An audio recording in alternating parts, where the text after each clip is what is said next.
Hey, Bobby Manning here. Manning and Dalzell alongside Celtics wrapped the first half of their season with a win over the Spurs and Torrey Craig's debut for the team. A significant story out of this one, a surprise that he played. I felt like we'd see him take the break off, get accustomed, do some practices, and then maybe play later on. And part of me felt like coming off an injury, he last played December 30th in Chicago and goes to the buyout market. Maybe the injury would be more long-term than we thought, but suited up, ran out on the court, did a warm-up, and hit 2 threes in this game and played some solid minutes. A steal right away.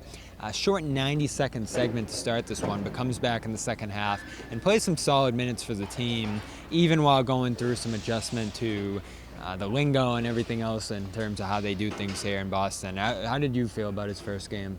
Yeah, I thought he looked good. I mean, 9 minutes, 6 points, block, a steal. You'll take it. Well, I think that's a productive stint. And obviously, there was a couple of times where he looked a little lost. I saw Joe coaching more actively than you normally see with a specific player, like a couple of timeouts where right away he just ran right over to Torrey and was just kind of showing him things. That's pretty unusual for Joe.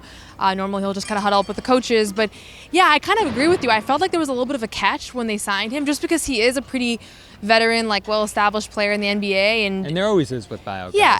Right, and so I thought the catch was okay, he's probably not healthy and it's going to be a little bit of a while, but they're okay with that because they have the wing depth to get by for a little bit of time here.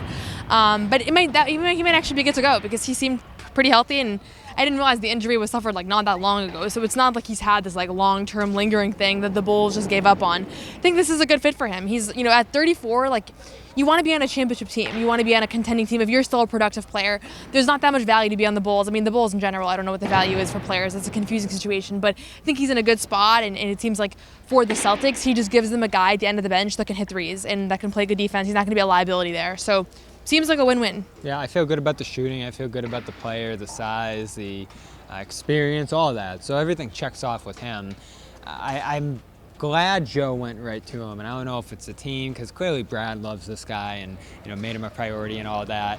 Did they go to and say, we got to get this guy some minutes, we got to get this guy involved, or is Joe already in favor of this guy? And that's what I'm going to continue to watch here, because when I look at him coaching him up along the sideline and pointing all this stuff out and playing him for only 90 seconds in that first stint, I'm like, all right, is he going to have the trust? Just like with Tillman last year in that position. He ends up playing a minor role in the playoffs, but not one that blew you away or made a substantial difference. And that's what he's in, right? A depth role. So I do have questions about just how much we'll see him and how consistently they'll funnel him in, especially at full health. But he's here pretty much as Hauser insurance. If they don't have that wing depth for any reason, Hauser or otherwise, he'll be able to step in there and give them a few minutes. So that's all you're asking for, but I do wonder, will he play night in and night out? I think you had some confidence that we might actually see him more than that.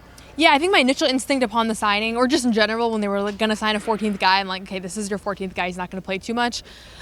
Obviously, they were down 2 guys, and I think Joe probably wanted him to just have his debut. You don't want to be active and then not play at all. So they're down Drew, they're down Jalen. Those are guys that are directly he'd be competing with for minutes. I don't think we're going to see him on a typical night, but he might end up surprising us a little bit.